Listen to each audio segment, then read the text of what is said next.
Class 8 का geography का chapter करते हैं। इम्पॉर्टेंट चैप्टर है इंडस्ट्रीज।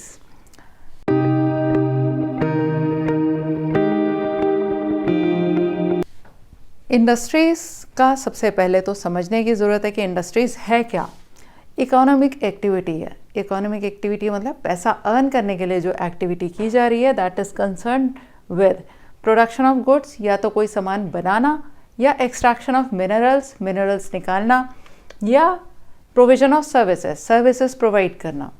तो इंडस्ट्री बहुत वाइड है।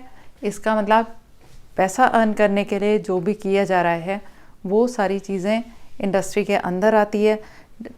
इसके अंदर सर्विस वाली इंडस्ट्री भी आती है जो हम सर्विसेज प्रोवाइड करते हैं। इंडस्ट्रीज़ को हमने क्लासीफाई कर रखा है कई तरीके से। एक है रॉ मटेरियल पे बेस्ड, कि रॉ मटेरियल पे बेस्ड इंडस्ट्री का क्या क्या टाइप है।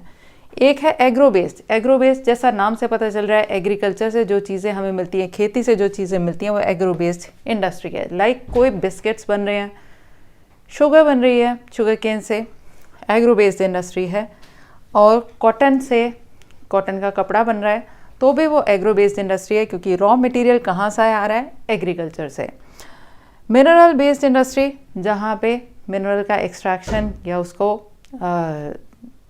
मतलब इंडस्ट्री के अंदर, फैक्ट्रीज़ के अंदर उसको एक्सट्रैक्ट करना होता है, वो इसके अंदर आता है मिनरल बेस्ड इंडस्ट्री, क्योंकि वो मिनरल्स हमें जहाँ धरती से मिल रहे हैं उसको हम यूज़ करके इंडस्ट्री बना रहे हैं। मरीन बेस्ड मीन्स समुद्र में से निकाली हुई चीज़ें, जैसे फ़िश वगैरह, उसको प्रोसेस करके आगे बेचना, that is marine based industry. Forest based, जो भी फॉरेस्ट प्रोड्यूस हैं, वुड है, हनी है, ये सब चीज़ें लेके और उसको पैकेज करना या आगे बढ़ाना, किसी तरह से बेचने के लिए, अर्न मनी करने के लिए, that is forest based industry. तो ये हुआ रॉ मटेरियल के आधार पर। साइज़ के आधार पर एक होती है large scale industry. Large scale industry का मतलब बहुत बड़ी बड़ी इंडस्ट्रीज जैसे आती हैं, इसके अंदर इसका साइज़ बहुत ज़्यादा बड़ा होता है। दूसरी है स्मॉल स्केल इंडस्ट्री, इसके कंपैरिजन में छोटी होती है, ये नंबर में बहुत ज़्यादा है स्मॉल स्केल इंडस्ट्रीज। ओनरशिप के आधार पर private sector, public sector, joint sector, cooperative sector. Private sector जो व्यक्तियों की अपनी होती है, पब्लिक सेक्टर मीन्स जो गवर्नमेंट की होती है, जॉइंट सेक्टर जिसमें प्राइवेट और पब्लिक दोनों का होता है, यानी प्राइवेट का एफर्ट है और उसको सपोर्ट मिल रही है पब्लिक सेक्टर से, यानी जॉइंट सेक्टर। कोऑपरेटिव सेक्टर, इसके अंदर क्या है, एक ही जैसा जिनका काम होता है, जैसे फार्मर्स हैं या फिशरमैन हैं या कोई जो जैसे मिल्क प्रोड्यूसिंग में हैं, वो सब मिलके और उसको इस तरह से बनाते हैं इंडस्ट्री, एक ऐसी सेटअप करते हैं कि जिसके अंदर उन सबको प्रॉफिट ऐसे मिले कि बीच के लोग हटके वो डायरेक्ट ही मार्केट तक अपनी रीच बनाएं, और मिलजुल के काम किया जाता है जहाँ पे एक जैसे लोगों के द्वारा, दैट इज़ कोऑपरेटिव सेक्टर। बहुत सारे लोग मिलके उसको एक इंडस्ट्री को चला रहे होते हैं। कुछ फैक्टर्स, अब हम इंडस्ट्री के बारे में कुछ और एक्स्ट्रा चीज़ें करेंगे कि इंडस्ट्री लगाने के लिए कौन से फैक्टर्स होते हैं कि इंडस्ट्री कहाँ पे लगाई जाए, लोकेशन ऑफ इंडस्ट्री कहाँ पे हो। पहली चीज़ कि हमें रॉ मटेरियल आसानी से मिल रहा हो, क्योंकि रॉ मटेरियल को अदरवाइज़ कहीं से दूर से लाने में जो खर्चा आएगा वो बच जाता है, टाइम बच जाता है। पावर वहाँ पे अच्छे से अवेलेबल हो, क्योंकि इंडस्ट्री में प्रोडक्शन है, प्रोडक्शन के लिए बिजली की ज़रूरत होती है। लैंड आराम से सही रेट पे काम करने के लिए मिल रहा हो। ट्रांसपोर्टेशन अच्छी हो, लाइक वहाँ से बना हुआ सामान जाना आसान हो, किसी मतलब रेलवे की कनेक्टिविटी हो तो सबसे अच्छा रहता है। अगर हैवी चीज़ है तो मालगाड़ियों में जैसे भेजना है तो उसके लिए ट्रांसपोर्टेशन में ज़्यादा खर्चा ना आए। लेबर अच्छी मिलती हो सही रेट पे और अवेलेबल हो वहाँ पे, ऐसी जगह पे इंडस्ट्री सेटअप की जाती है। कैपिटल लगाने के लिए कैपिटल जनरेट किया जा सके, मनी जनरेट किया जा सके जहाँ पे, और मार्केट पास में हो। मार्केट पास में हो तो फ़ायदा क्या रहता है, चीज़ बनी और वहीं के वहीं बिक गई। कहीं कहीं कॉम्प्रोमाइज़ करना पड़ता है, ज़रूरी नहीं है कि रॉ मटेरियल और मार्केट दोनों चीज़ें पास हों। तो फिर उसके बाद हम सारी चीज़ों के ऊपर देख के कि कहाँ पे कौन सी चीज़ सूटेबल है, मतलब मोस्ट ऑफ द थिंग्स आपको मिल रही हो जहाँ पे, वहाँ पे वो इंडस्ट्री सेटअप किया जाता है। इसके बाद इस चैप्टर में क्या है, इंडस्ट्री के बारे में और फर्दर ये है कि इंडस्ट्री कौन कौन सी लोकेटेड कहाँ कहाँ पे हैं वर्ल्ड वाइड, इंडिया के देखते हुए, और इंडस्ट्री के कुछ हज़ार्ड्स भी हो सकते हैं, उनसे प्रोटेक्शन के लिए क्या क्या किया जाता है, ये करते हैं हम चैप्टर से। Industries. Chapter 5. Have you ever given a thought to the fact that the notebook you use for writing has come to you after a long process of manufacturing? ठीक है, हर चीज चाहे वो पेज है किसी नोटबुक का, एक लंबी मैन्युफैक्चरिंग की प्रोसेस से होकर आया होता है। It started its life as a part of tree. Tree का पार्ट था, it was cut down and transported to the pulp mill. जहां पे पेपर के लिए पल्प बनाई जाती है वहां पे गया। देयर द वुड और the tree was processed and converted into wood pulp. वहां पे ट्री की वुड को पल्प में चेंज किया गया। Wood pulp was mix with chemicals and finally change into paper by machines. Chemical के साथ मिक्स करके जो प्रोसेस होता है ऐसे करके वो पेपर बन गया। This paper found its way to the press where ink made from chemical was used to print the lines on the pages.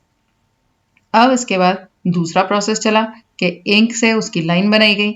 The pages were then bound in form of notebook, फिर उसको bind किया गया, pack किया गया and sent to the market for sale. Sale के लिए market में भेज दिया गया। Finally it reached your hands, और आखिरकार वो तुम्हारे हाथों में पहुंच गया। सेकेंडरी एक्टिविटी और manufacturing change raw material into product of more value to people. अब ये प्राइमरी एक्टिविटी तो होता है डायरेक्टली लेना, ये पहले भी हम समझ चुके हैं कि प्राइमरी होता है नेचर से हम डायरेक्टली जो चीज़ें ले रहे हैं वो प्राइमरी एक्टिविटीज़ हैं। सेकेंडरी एक्टिविटीज़ यही होती हैं कि जो हमारे पास चीज़ें आ गई उनको प्रोसेस करना, उनको मैन्युफैक्चर करना, चेंज करना रॉ मटेरियल को प्रोडक्ट्स में ऐसे जिसके अंदर वैल्यू हो जाए, ऐड हो जाए value. As you have seen pulp was change into paper and paper into notebook. Paper में जब चेंज हुआ पल्प, वैल्यू बढ़ी, उससे ज्यादा फिर वैल्यू और बढ़ी जब उस पेपर को बाइंड करके नोटबुक बना दी गई। These represent the two stages of manufacturing process. Manufacturing के इसके अंदर दो प्रोसेसेस आ गए ना, एक तो पेपर बनाना, दूसरी चीज उसको बाइंड करके बनाना, notebook. The paper made from pulp and cloth made from cotton have had value added to them at each stage of manufacturing process. चाहे ये wood pulp हो या cloth हो, जैसे पेपर बन गया या क्लॉथ बन गया तो उसके अंदर कुछ वैल्यू ऐड हो गई हर स्टेज पे।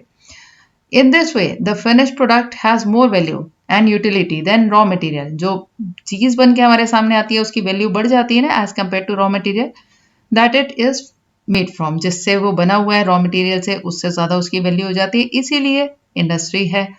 Industry refers to economic activity that is concern with production of goods, extraction of minerals और provision of services. Economic activity है इंडस्ट्री जिसके अंदर या तो चीजें बनाई जाती हैं या मिनरल्स को निकालने का काम किया जाता है, या जैसे एक्सट्रैक्शन ऑफ मिनरल मतलब आयरन ओर आ गया तो उसके अंदर से आयरन निकाल लेना, तो वो एक प्रोसेस होगा फैक्ट्री के अंदर, वो प्रोसेस जो है वो इंडस्ट्री है। और सेकेंडरी इंडस्ट्री है वो। Thus we have iron and steel industry, production of goods, coal mining industry and tourism industry.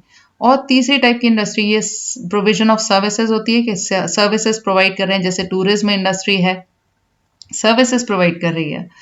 तो यानी कि इंडस्ट्री के अंदर एक ऐसी एक्टिविटी आ जाती है जिसके अंदर या तो हम गुड्स को प्रोड्यूस कर रहे हैं या मिनरल्स निकाल रहे हैं उनके ओर्स में से, या किसी प्रकार की सर्विस प्रोवाइड कर रहे हैं। होटल इंडस्ट्री होती है, टूरिज्म इंडस्ट्री होती है, तो ये सर्विसेज प्रोवाइड करने की इंडस्ट्री है।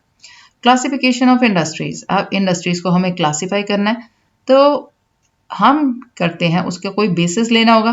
तो basis of raw material, size and ownership. Raw material कहाँ से आया उसके ऊपर हम क्लासीफाई करते हैं, साइज क्या है इंडस्ट्री का, और ओनरशिप किसकी है, यानी ये इंडस्ट्री किसको बिलोंग करती है। रॉ मटेरियल के हिसाब से अगर हम देखें इंडस्ट्री में भी एग्रो बेस्ड, एग्रो बेस्ड मतलब जो एग्रीकल्चर बेस्ड, नाम से ही पता चल रहा है एग्रो बेस्ड। मिनरल बेस्ड जो मिनरल से आई, मरीन बेस्ड यानी जो सी में से आपने फिश वगैरह निकाली उस पे बेस्ड है, या फॉरेस्ट बेस्ड, फॉरेस्ट से जिसका रॉ मटेरियल आया, depending upon the raw material they use. जो रॉ मटेरियल यूज कर रहे हैं उसके हिसाब से उनका डिवीजन हमने डिवाइड कर दिया, उनको क्लासिफाई कर दिया। Agro based industries use plant and animal based products as their raw material. Agro based industry में प्लांट या एनिमल बेस्ड प्रोडक्ट्स होते हैं रॉ मटेरियल की तरह जो यूज हो रहे होते हैं। For processing vegetable oil Cotton textile, dairy products and leather industries are example of agro based industries. अब फूड प्रोसेसिंग हो रही है और वेजिटेबल ऑयल निकाला जा रहा है, या कॉटन टेक्सटाइल बनाए जा रहे हैं, या डेयरी प्रोडक्ट्स बनाए जा रहे हैं। डेयरी मतलब पनीर, चीज़, ये सारी चीज़ें बनाई जा रही हैं। लेदर इंडस्ट्रीज, ये सब एग्जाम्पल है एग्रो बेस्ड इंडस्ट्री का, क्योंकि इन सब का रॉ मटेरियल कहाँ से आया है? एग्रीकल्चर से। वेजिटेबल ऑयल के लिए सीड्स हमें वहाँ से मिली हैं, कॉटन का हमें कॉटन रॉ मटेरियल वहाँ से मिला है। डेयरी प्रोडक्ट, चाहे हम चीज़ बनाएं चाहे घी बनाएं, उसका रॉ मटेरियल मिल्क जो है वो एग्रो बेस्ड ही रॉ मटेरियल है। Mineral based industries are primary industries that use mineral ores as their raw material. Mineral based industry वो है जिसके अंदर जो मिनरल ओर्स निकाले गए उसको रॉ मटेरियल की तरह यूज किया गया। The product of these industries feed other industries, और इसमें जो इंडस्ट्री में बन के चीज़ें आती हैं वो दूसरी इंडस्ट्री में यूज होती हैं। जैसे आयरन अगर निकाला आयरन ओर से, तो ये प्रोडक्ट है मिनरल बेस्ड इंडस्ट्री का। इसी को हम रॉ मटेरियल की तरह यूज करेंगे। This is use as raw material for manufacture of number of other products. यही लोहा जो है वो रॉ मटेरियल की तरह यूज होता है बाकी सारी चीजें बनाने के लिए। जैसे लोहे की मशीनरीज बना दी, लोहे के गेट्स बना दिए, रॉड्स बना दी।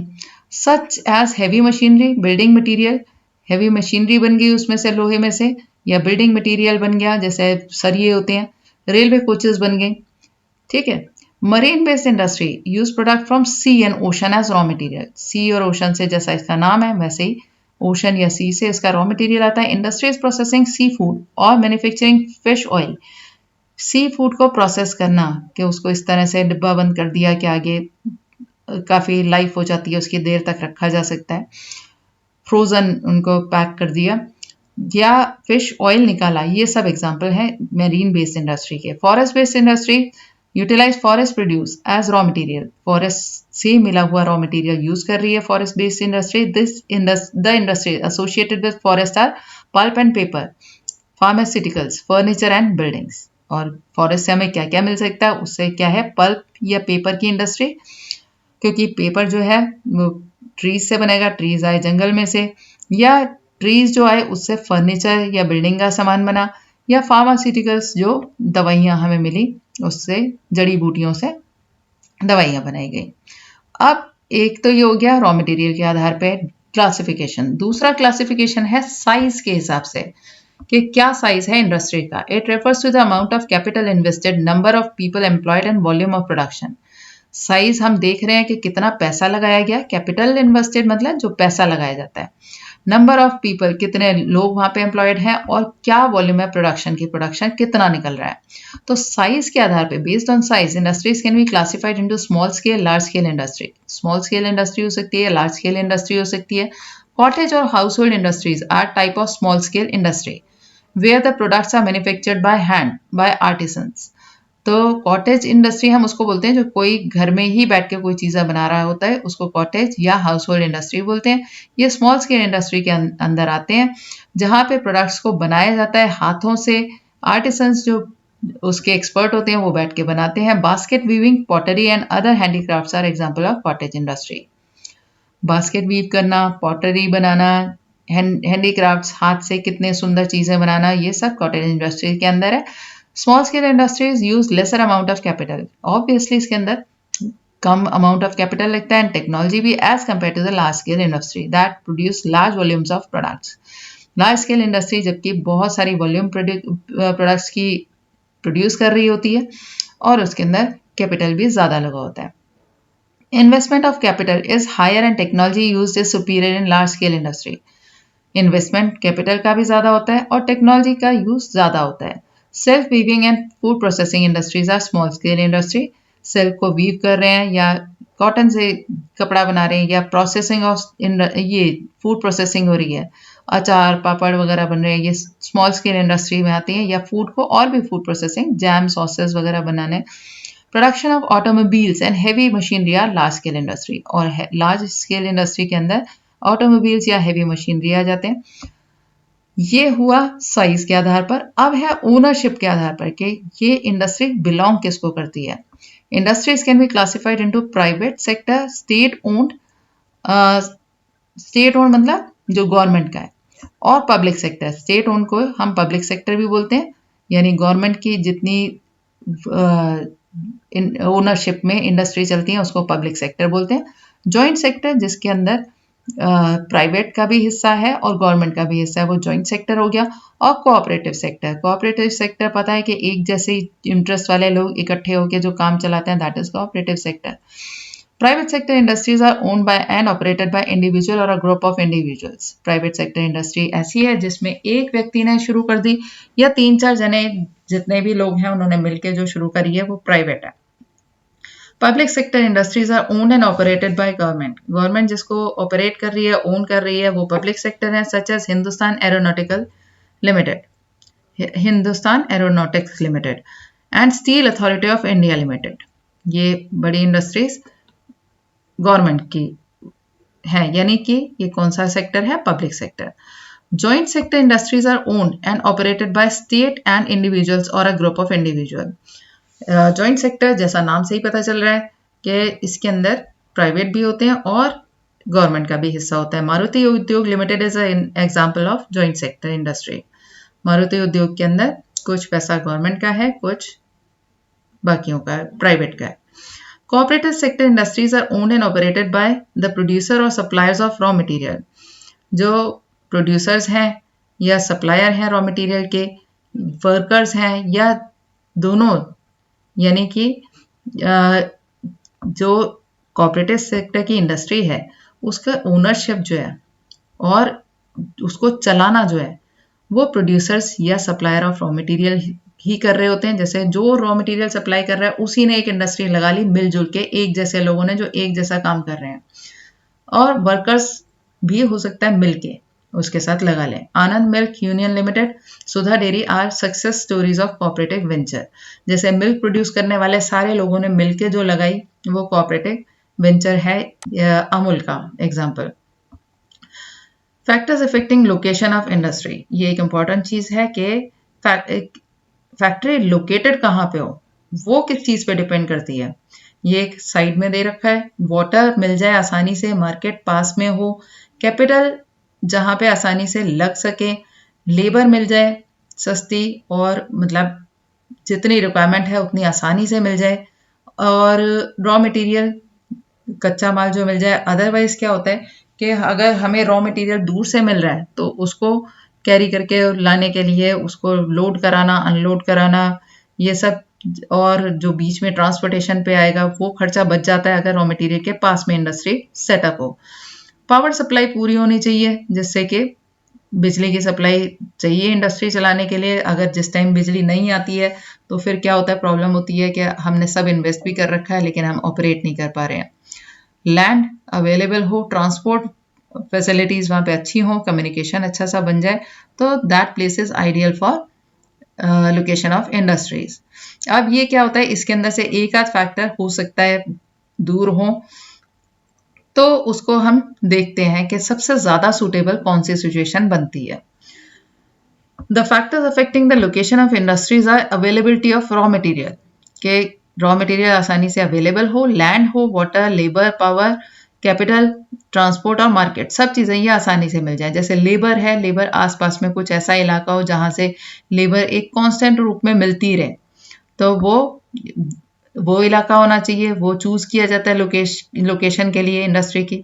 Industries are situated where some or all of these factors are easily available. कोशिश तो यही रहती है कि सारे फैक्टर्स अवेलेबल हो, नहीं तो सम, मतलब कुछ तो फैक्टर्स अवेलेबल हो ना, ज्यादा से ज्यादा अवेलेबल हो।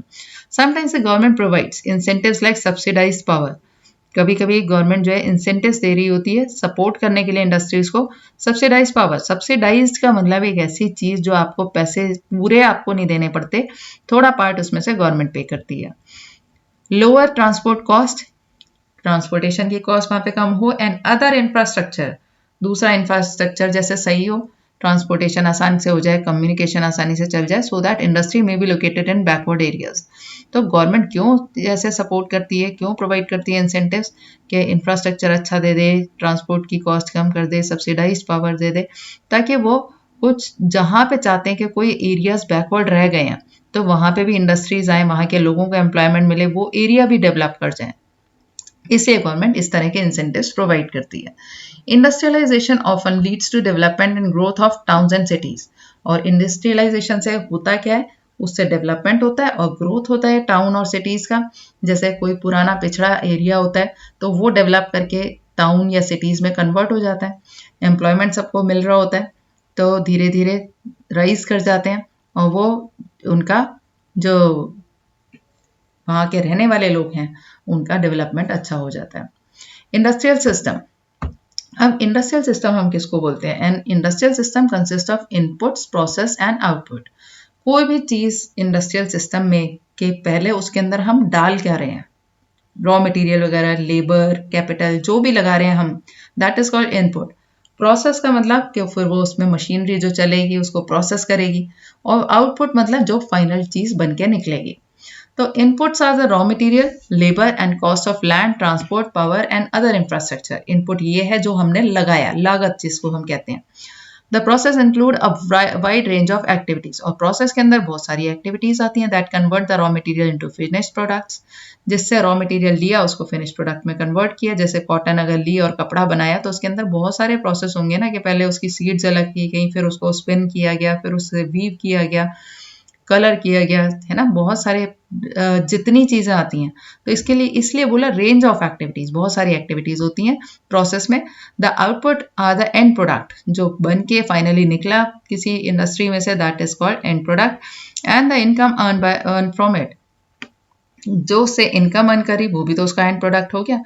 इन case of textile industry the input में be cotton, human labour, factory and transport cost. जैसे एक एग्जांपल बता दिया कि टेक्सटाइल इंडस्ट्री के अंदर कॉटन, ह्यूमन लेबर, फैक्ट्री और ट्रांसपोर्ट इसके इनपुट्स हैं।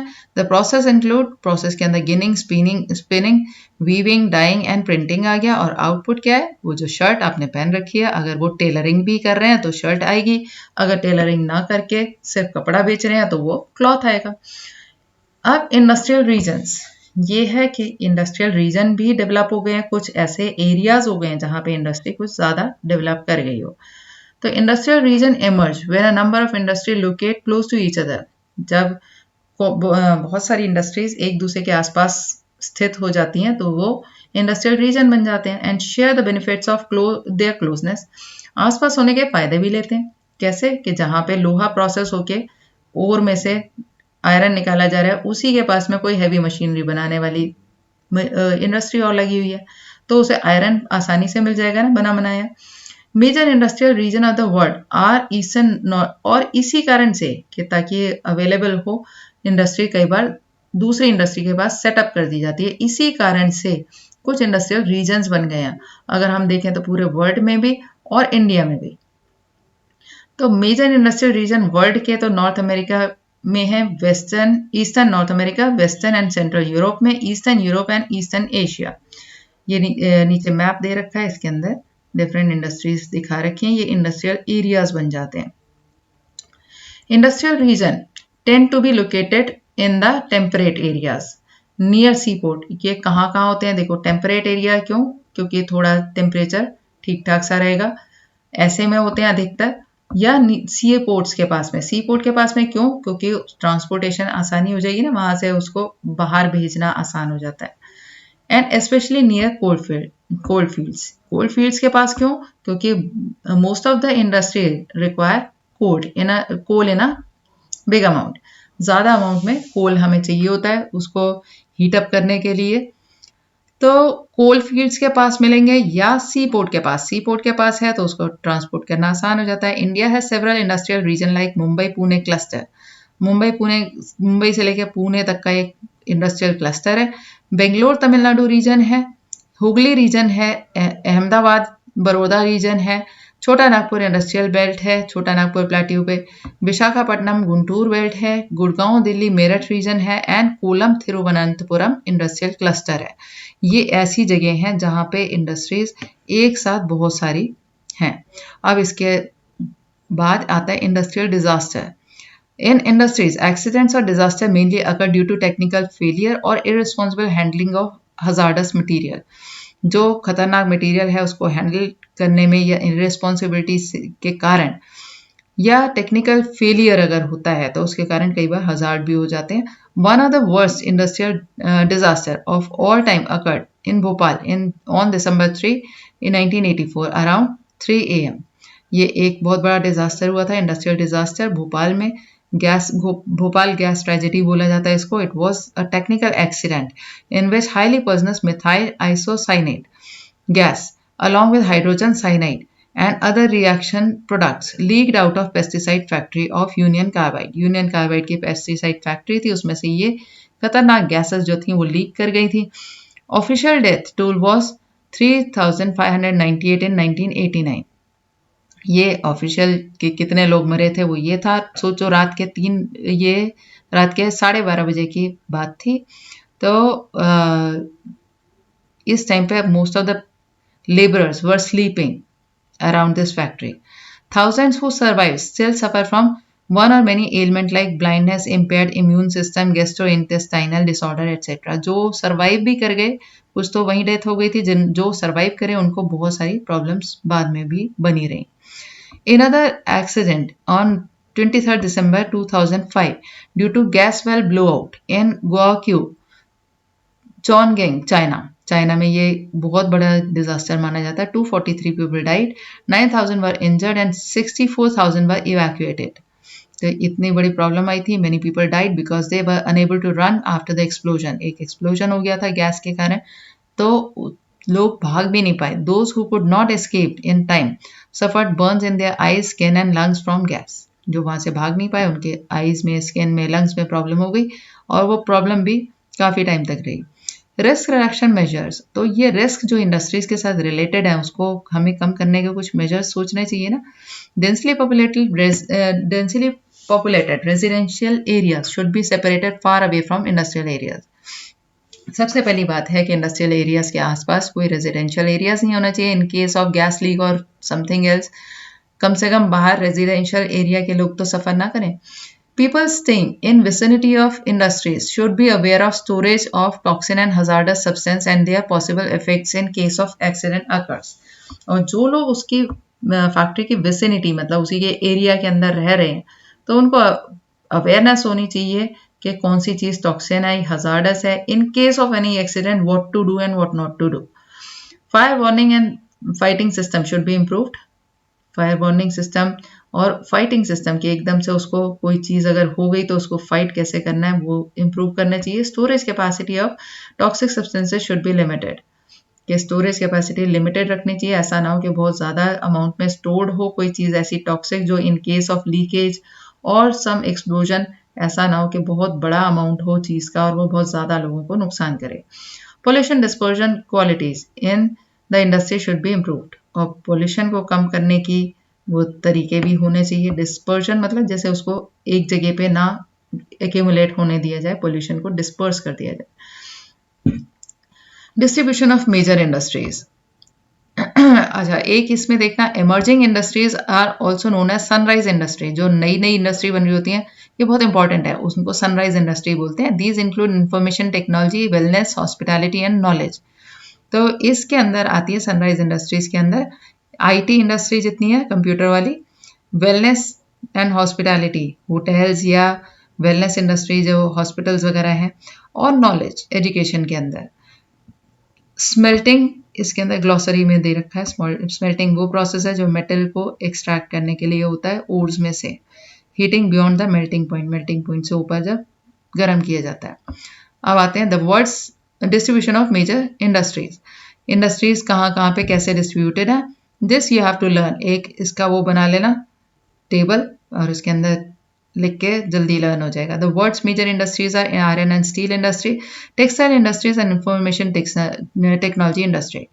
Iron, steel and textile industries are older industry. ये तो पुरानी चली आ रही है, जबकि इंफॉर्मेशन टेक्नोलॉजी, कंप्यूटर इंडस्ट्री अभी एमर्जिंग इंडस्ट्री है, मतलब अभी नई इंडस्ट्री बन रही है, काफी रिसेंट में अभी इंट्रोड्यूस हुई है, इसलिए उसको एमर्जिंग इंडस्ट्री बोलते हैं. एमर्जिंग मतलब जो अभी निकल के आ रही है. Countries in which iron and steel industries are located is Germany, USA, China, Japan, Russia. यहाँ पे स्टील इंडस्ट्री है, textile industries concentrated in India, Hong Kong, South Korea, Japan, Taiwan. Major hubs of information technology industry are Silicon Valley of central California, और IT की इसको Silicon Valley बोला जाता है, central California and Bangalore region of India. India के Bangalore region में बहुत ज़्यादा आईटी इंडस्ट्रीज है। Iron and steel industry like other industries, iron and steel industry to comprise various inputs process and output. तो इसके अंदर भी बहुत सारे इनपुट होते हैं, प्रोसेस होता है, आउटपुट होते हैं। This is feeder industry. Feeder industry क्यों? क्योंकि ये अब इसके अंदर बना हुआ सामान बहुत सारी इंडस्ट्री को उनका रॉ मटेरियल प्रोवाइड करता है, तो फीडर इंडस्ट्री कहलाती है। whose product are used as raw material for other industries। ठीक है। The input of for the industry include raw materials such as iron ore, coal and limestone along with labor, capital, site and other infrastructure। अब iron and steel industry के अंदर raw material में एक तो iron ore तो होगा obviously, कोयला इसलिए क्योंकि हमें उसको खूब तेज गर्म करना है, लाइमस्टोन जो उसको सेपरेट करने में काम आता है, और अलॉन्ग विद उसके साथ लेबर, कैपिटल और जो जगह है वो सब इसका इनपुट है। प्रोसेस के अंदर आता है, बहुत सारे स्टेजेस आती हैं।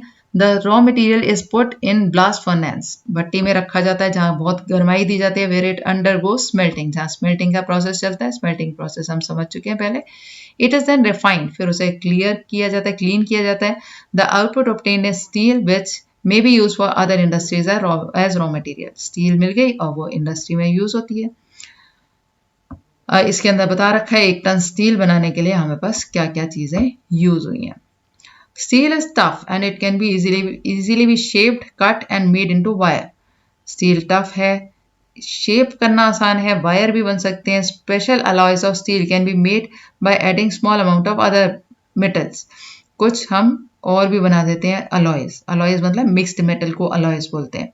एल्यूमिनियम, निकल या कॉपर मिला के हम और वैरायटी बना सकते हैं अलॉयज की। Alloys give steel unusual hardness, toughness और एबिलिटी टू रेजिस्ट रस्ट। और ये अलॉय बन गया तो इसके अंदर हार्डनेस भी आ जाएगी, टफनेस आ जाएगी और रस्ट नहीं लगती। Steel is often called the backbone of modern industry. This is very important. Steel को हम बैकबोन ऑफ मॉडर्न इंडस्ट्री क्यों बोलते हैं? क्योंकि almost everything we use is either made of iron, steel और has been made with tools and machinery of these metal. जो हम use कर रहे हैं या तो वो बनी है आयरन या स्टील से, नहीं तो कम से कम वो जो चीज हम यूज कर रहे हैं वो जहां पे बनी है वहां मशीनरी, टूल्स ये सब आयरन के होंगे। Ships, trains, trucks and autos are made largely of steel। है ना, ये जितनी vehicles की bodies होती हैं वो सारी स्टील से बनी होती हैं अधिकतर। Even the safety pins and needles you use are made of steel। छोटी से छोटी, बड़ी से बड़ी चीज।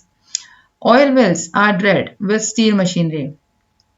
ऑयल वेल अगर बनाना है तब भी ड्रिलिंग जो होगी, जो धरती में छेद किया जाएगा ड्रिलिंग से, तो वो भी स्टील मशीनरी से यूज होगा, स्टील मशीनरी यूज होगी। Steel pipelines transport oil, oil को ट्रांसपोर्ट करने के लिए पाइपलाइन सारी स्टील से बनी होती है। Minerals are mined with steel equipments, minerals को खोदने का काम भी, निकालने का काम भी, माइनिंग का काम भी स्टील इक्विपमेंट्स के साथ होता है। Farm machines are mostly steel, जितने एग्रीकल्चर में भी यूज हो रही हैं वो भी स्टील की बनी होती हैं। Large buildings have steel framework, और बड़ी बड़ी बिल्डिंग का फ्रेमवर्क जो सरिया लगता है वो स्टील ही है। Before 1800 AD, iron and steel industry was located where raw material, power and supply of running water were easily available। 1800 AD से पहले आयरन और स्टील इंडस्ट्री वहां लगाई जाती थी जहां पे पावर सप्लाई हो, रनिंग वाटर भी मिल जाए, क्योंकि पानी बहुत सारा यूज होता है इसके बनाने में। ठीक है। Later the ideal location for industry was near coal fields. बाद में इसको ये देखा गया कि कोल को कैरी करना बहुत मुश्किल होता है, इसलिए it's better to put up the factories near coal fields and close to canals and railways. और कैनाल्स और रेलवेज के पास हो तो अच्छा रहता है। रेलवेज के पास होगा तो क्या है, सामान जो बनेगा आसानी से वो ट्रांसपोर्ट हो जाएगा। After 1950, iron and steel industry began to be located on large areas of flat land near seaports। अब उसके बाद थोड़ा और चेंज आया, सी पोर्ट्स के पास बनाए जाने लगे। क्यों? क्योंकि एक्सपोर्ट ज्यादा हो रहा होगा तो एक्सपोर्ट करना आसान हो जाता है शिप के आसपास, अगर सी के आसपास हो तो। This is because by this time steel work had become very large and iron ore had to be imported and from overseas. और ये स्टील वर्क जब बहुत ज्यादा बढ़ गया था, और इतना बढ़ गया था कि आयरन ओर को हमें बाहर से खरीदना भी पड़ा, तो बाहर से आएगा तो शिप से आएगा, इसलिए सी पोर्ट के पास में इंडस्ट्री सेटअप हो गई। In India iron and steel industry has developed taking advantage of raw material, cheap labour, transport and market, क्योंकि इंडिया में ये अवेलेबल जहाँ पे रॉ मटेरियल हो, चीप सस्ती लेबर मिल जाए, ट्रांसपोर्ट और मार्केट मिल जाए, उस कारण से कुछ एरियाज ऐसे हैं जहाँ पे स्टील इंडस्ट्री काफ़ी अच्छे से लग गई है। All the important steel producing centre such as Bhilai, Durgapur, Burnpur, Jamshedpur, Rourkela, Bokaro are situated in the region that spreads over 4 states. ये 4 स्टेट्स के ऊपर ही ये एरिया स्प्रेड करता है जिसके अंदर ये सारे सेंटर्स हैं। West Bengal, Jharkhand, Orissa, Chhattisgarh, Bhadravati and Vijayanagar in Karnataka, Visakhapatnam in Andhra Pradesh, Salem in Tamil Nadu and other important steel centres utilising local resources. ये सारे इंपॉर्टेंट एरियाज हैं, ये याद कर लेना।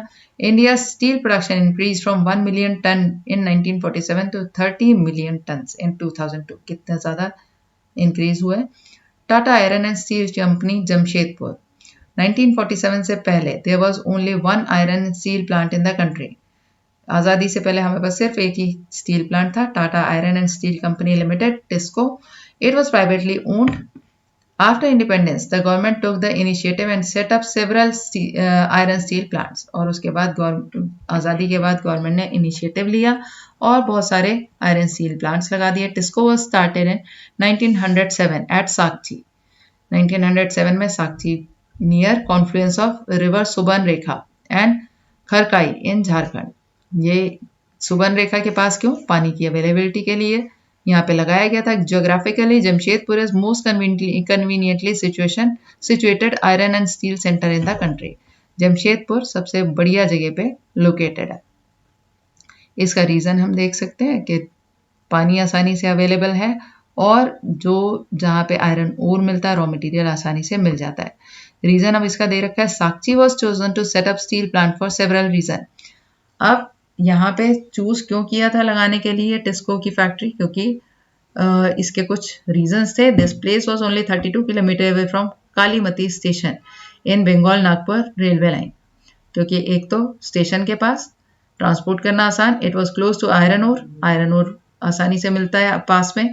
कोल एंड मैग्नीज डिपॉजिट, कोल और मैग्नीज भी जो यूज होते हैं स्टील प्रोडक्शन में वो भी आसपास, as well as to Kolkata which provided a large market. और कोलकाता के भी पास में लगता है जहाँ पे इसका बड़ा सा मार्केट है। TISCO gets coal from Jharia coalfield. Jharia में कोलफील्ड जो है वहां से इसको कोल मिलता है। एंड आयरन और limestone, dolomite and manganese from Orissa and Chhattisgarh. Orissa and Chhattisgarh से ये सामान मिल गया। Kharkai and Subarna Rekha river ensure sufficient supply of water. ठीक है, रिवर्स ने सप्लाई कर दिया वाटर, इस कारण से यहाँ पे इसको चूज किया गया था साक्ची में लगाने के लिए इंडस्ट्री को। Government initiative provided adequate capital for its later development. और उसके बाद में उसके डेवलपमेंट के लिए गवर्नमेंट ने बहुत सारे इनिशिएटिव्स लिए।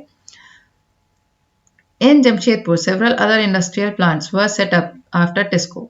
जमशेदपुर में बहुत सारे इंडस्ट्रियल प्लांट्स लगाए गए टिस्को के बाद। They produce chemical, locomotive parts, agriculture equipments, machinery, tin plate, cable and wire. ये सारी चीज़ें जो स्टील से बनती हैं वो, और बाद में ये वाली इंडस्ट्रीज भी इसके आसपास लग गई।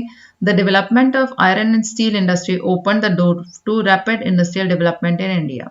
और ये आयरन और स्टील की इंडस्ट्री ने और भी रास्ते खोल दिए बाकी इंडस्ट्रीज को डेवलप करने के। इंडिया में almost all sectors of Indian industry depend heavily on iron and steel for their basic infrastructure.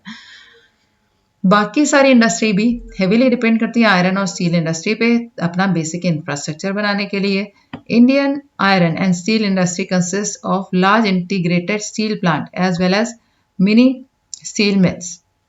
Indian iron और स्टील इंडस्ट्री के अंदर बहुत सारे स्टील प्लांट्स भी हैं और कुछ छोटी स्टील मिल्स भी इसके अंदर आती हैं। It also includes secondary producers, rolling mills and ancillary industry. और इसके अलावा इस यहाँ पे सेकेंडरी प्रोड्यूसर भी होते हैं, रोलिंग मिल्स होती हैं, जैसे स्टील को रोल कर दिया जाता है। एंसिलरी इंडस्ट्रीज जैसे इंडस्ट्री लोहे की तरह तरह की होती है, कहीं पे वायर प्रोड्यूस हो रहा है, कहीं पे उसकी शीट्स प्रोड्यूस हो रही हैं। अब ये ऐसे ही दिखाया पिट्सबर्ग का। Pittsburgh it is an important steel city of United States of America. ये अमेरिका की एक इम्पॉर्टेंट स्टील सिटी है।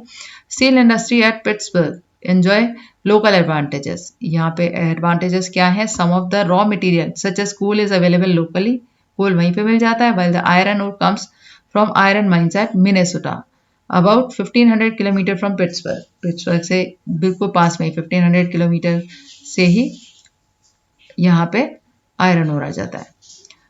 Between these mines and Pittsburgh is one of the world's best route for shipping ore cheaply. ओर को लाने के लिए बहुत अच्छा रूट है पास में.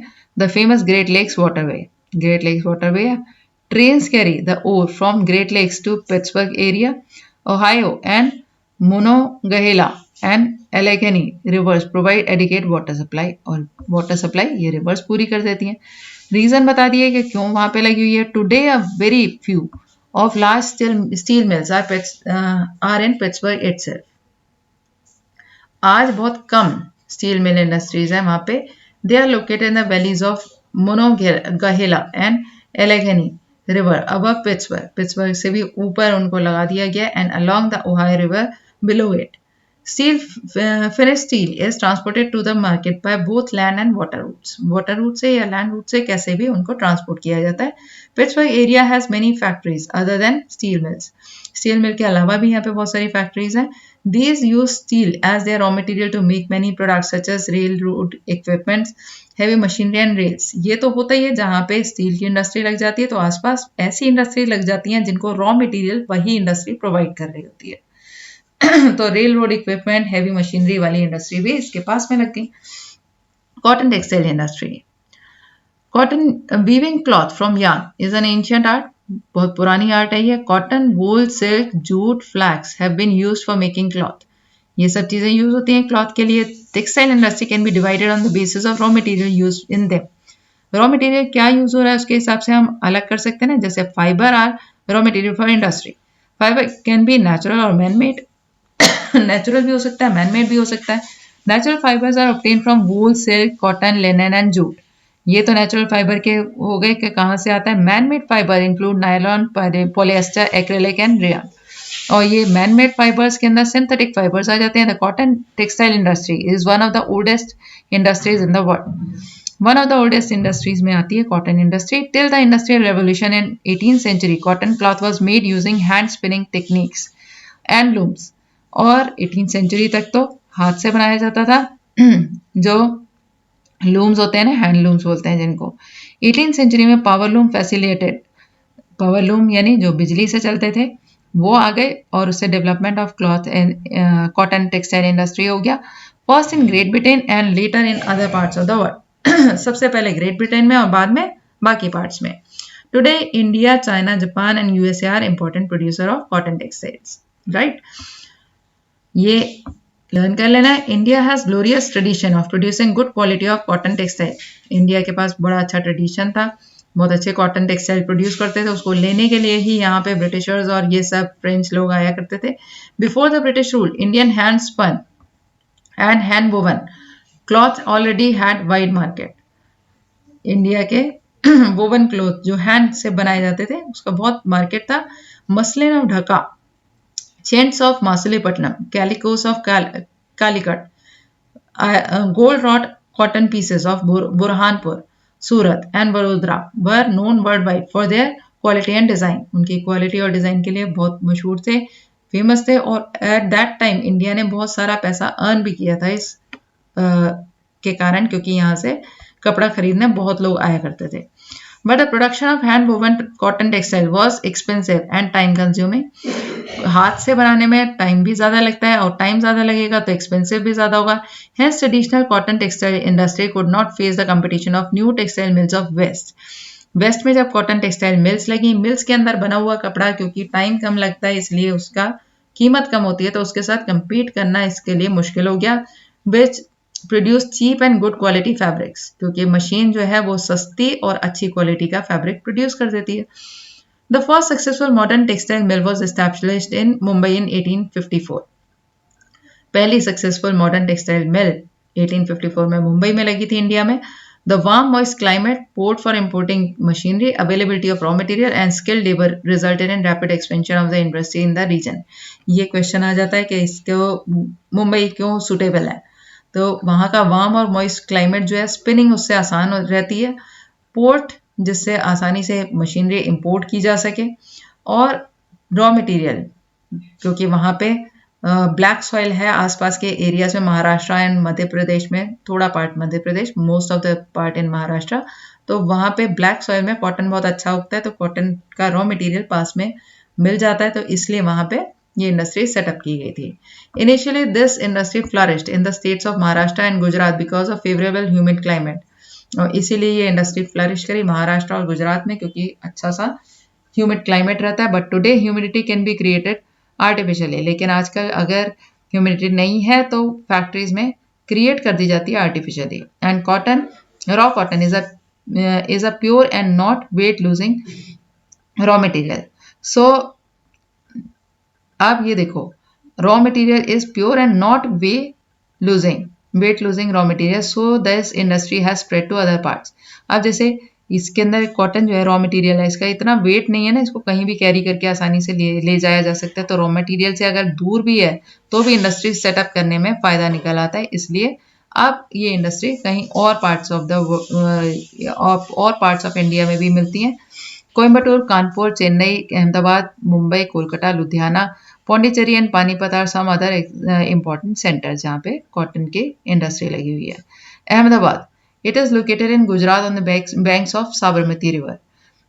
First mill was established in 1859. यहाँ पे पहली मिल लगी थी 1859 में. It soon became the second largest textile city of India after Mumbai. Mumbai के बाद सेकेंड नंबर पे अहमदाबाद आता था. Ahmedabad is often referred as to Manchester of India. Manchester of India इसको क्यों बोलते हैं कि जिस तरह से मैनचेस्टर में कॉटन टेक्सटाइल प्रोड्यूस होते हैं, उस तरह से यहाँ पे अहमदाबाद में होने लगे थे. Favourable location factors, locational factors इसके जो हैं वह responsible for development of the textile industry in Ahmedabad. इसके क्या रीजन है? Ahmedabad is located in the heart of cotton growing area, cotton growing area के बीचों बीच में है. This ensures easy availability of raw material, आसानी से रॉ मटेरियल मिलता है. Humid climate is ideal for spinning and weaving, humid climate भी है. फ्लैट टेरेन है and easy availability of land is suitable for establishment of the mills. Densely populated states of Gujarat and Maharashtra provided both skilled and semi-skilled labor. पास में गुजरात है, महाराष्ट्र है, मतलब गुजरात के तो बीच में ही है और महाराष्ट्र पास में है, तो स्किल्ड या सेमी स्किल्ड लेबर जितनी चाहिए होती है वो भी आसानी से मिल जाती थी. तो well developed road and railway network permits easy transportation of textile to different parts of the country. और ट्रांसपोर्टेशन इजी, जो हमने देखा था फैक्टर्स होने चाहिए वो सारे फैक्टर्स इसके अंदर पूरे हो रहे हैं. thus providing easy access to market. Transportation अगर अच्छी है तो मार्केट में पहुंच सकती है बनी हुई चीज. Mumbai port near by facilitate import of machinery and export of cotton textile, और मुंबई पोर्ट उसके पास में, उससे क्या हो जाता है, मशीनरी इंपोर्ट की जा सकती है आसानी से और एक्सपोर्ट किया जा सकता है कॉटन टेक्सटाइल जो फिनिश्ड प्रोडक्ट है. But in recent years Ahmedabad textile mill have been having some problems. लेकिन अभी कुछ रिसेंट ईयर्स में अहमदाबाद टेक्सटाइल मिल में कुछ प्रॉब्लम्स आ रही हैं. Several textile mills have close down, बहुत सारी क्लोज डाउन हो गई हैं. This is primarily due to emergence of new textile centres in the country as well as non upgradation of machines and technology in the mills of Ahmedabad. Reason उसका ये है कि और पार्ट्स ऑफ द कंट्री में भी अब ये industry लग गई है, और दूसरी चीज कि यहाँ की मशीनरी और टेक्नोलॉजी में इतना डेवलपमेंट नहीं लाया गया, इतना अपग्रेड नहीं किया गया जितना रिक्वायरमेंट थी. ओसाका, अब एक और देखते हैं हम. It is an important textile centre of Japan, also known as Manchester of Japan. इसको भी मैनचेस्टर ऑफ जापान कह दिया क्योंकि यहाँ पे कॉटन मैनचेस्टर की तरह ही बहुत ज्यादा प्रोड्यूस होता है. The textile industry developed in Osaka due to several geographical factors. अब इसके देखेंगे कौन से फैक्टर्स थे जिसके कारण यहाँ पे सेटअप हुई industry. The extensive plains around Osaka ensured that land was easily available for growth of cotton mills. एक तो प्लेन लैंड मिल जाता है तो वो फायदे की चीज है. Warm humid climate is also well suited for spinning and weaving. दूसरी चीज कॉटन मिल की रिक्वायरमेंट यही कि क्लाइमेट अच्छा हो. रिवर यूडो provides sufficient water for mills. River पास में है. Labour is easily available, labour भी हो गई. लोकेशन ऑफ पोर्ट्स भी आसपास में, तो facilitates the import of raw cotton and exporting textiles, right. The textile industry at Osaka depends completely upon imported raw material. और यहाँ पे ओसाका में जो है रॉ मटेरियल बाहर से आता है उसके ऊपर ही डिपेंडेंट है. Cotton is imported from Egypt, China, India and USA. Finished product is mostly exported. उसको एक्सपोर्ट कर दिया जाता है and has a good market due to good quality and low price और गुड क्वालिटी की वजह से डिमांड भी है. Though it is one of the important textile cities in the country. Of late, the cotton textile industry of Osaka has been replaced by other industries such as, देखो ये important industry है cities of country में, लेकिन cotton textile industry जो Osaka की थी अब उसके साथ और इंडस्ट्री भी आ गई हैं जैसे iron and steel, machinery, ship building and automobiles, electric equipments and cement. Now we come to information technology. IT industry, computer industry है. Imagine how much could be accomplished if companies could operate on a 24-hour work day. 24 घंटे के work day में अगर पूरा 24 घंटे का use करे कोई कंपनी तो कितना अर्न कर सकती है. Some software companies in United States of America and Bangalore, India have joined hands to achieve this. मिलके इन्होंने ये काम किया है. There are many ways in which this form of shift work across oceans. और ये shift work में काम चलता है. For example, two software professionals, Danny in Silicon Valley, California, and Smitha in Bangalore, are working in a joint project. दोनों मिलके किसी project पे काम कर रहे हैं. While Smitha in Bangalore sleeps, Danny in California is working. तो जब यहाँ पे दिन है वहाँ रात है, जहाँ वहाँ रात है वहाँ यहाँ पे दिन है. तो इस तरह से अगर काम कर रहे हैं तो पूरा टाइम यूटिलाइज हो रहा है ना. At the end of the work day he sends a message to Smita updating his progress. और वो जब अपना काम पूरा कर लेता है तो वो अपडेट कर देता है कि मैंने काम यहाँ तक पहुंचा दिया है. और जब वो फिर काम पर पहुंचती है सुबह बेंगलोर में, a couple of hours later she notices that message awaits her के मैसेज आ रखा है. She gets to work on the project straight away और वो काम पे लग जाती है. By the end of her work day अब उसने काम पूरा किया. She release the result of her effort back to California. उसने जो काम किया वो वापस उसने कैलिफोर्निया भेज दिया. By the way they communicate and work together. It is as if they were sitting in adjoining offices. और वो कंप्यूटर की इंडस्ट्री है. काम एक दूसरे को भेजना कंप्यूटर ने ही आसान किया है, इंटरनेट ने ही आसान किया है. तो एक दूसरे तक काम पहुंच जाता है कि कहाँ तक, और हाथ मिला के जैसे काम दिन रात चलता है. The information technology industry deals in storage, processing and distribution of information. अब देखो कंप्यूटर इंडस्ट्री का मेन काम क्या है? स्टोर करना, प्रोसेस करना या डिस्ट्रीब्यूशन करना इंफॉर्मेशन का. Today this industry has become global बन गई है, यानी वर्ल्ड इसके बहुत सारी कंट्रीज जैसे जुड़ी हुई हैं इससे. This is due to series of technological, political and socio-economic activities. और इसका रीजन है बहुत सारी टेक्नोलॉजिकल, पॉलिटिकल और socio economic events. The main factors guiding the location of these industries are resource availability. अब ये कहाँ पे लोकेट हो, उसके लोकेशन जो है वो डिपेंड करती है कि रिसोर्स वहाँ पे अवेलेबल हो, कॉस्ट कितनी आ रही है, इंफ्रास्ट्रक्चर कैसा है. The major hub of IT industry in are Silicon Valley, California and Bangalore, India. ये मेन लोकेशंस हैं जहाँ पे ये वाली इंडस्ट्री है. Bangalore is located on the Deccan plateau. अब इसका रीजन बताएंगे. डेक्कन प्लेट्यू पे है, from where it gets the name Silicon Plateau. इसका नाम सिलिकॉन प्लेट्यू पड़ गया. The city is known for its mild climate mild है, ना ज़्यादा गर्मी है ना ज़्यादा ठंड पड़ती है. थ्रू आउट द ईयर एक जैसा रहता है. Silicon valley is a part of Santa Clara valley located next to Rocky Mountains of North America. ठीक है, सिलिकॉन वैली ऐसी जगह पे है.